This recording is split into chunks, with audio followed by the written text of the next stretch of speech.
here's 5 tips for a better side control. Tip number 1 is if you can't get a crossface and underhook and they start to turn onto their side to escape, pop up to knee on belly. So he starts to turn and escape, you pop up to knee on belly and maintain control. Tip number 2 is to get a tight crossface. So a tight crossface doesn't mean just driving your shoulder into your opponent.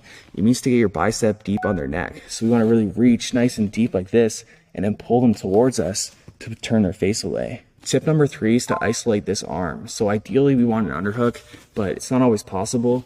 But at the very least, we can get underneath the elbow to control it. We don't want it on the inside where they can start going for underhooks. Tip number 3 is to isolate the near side arm.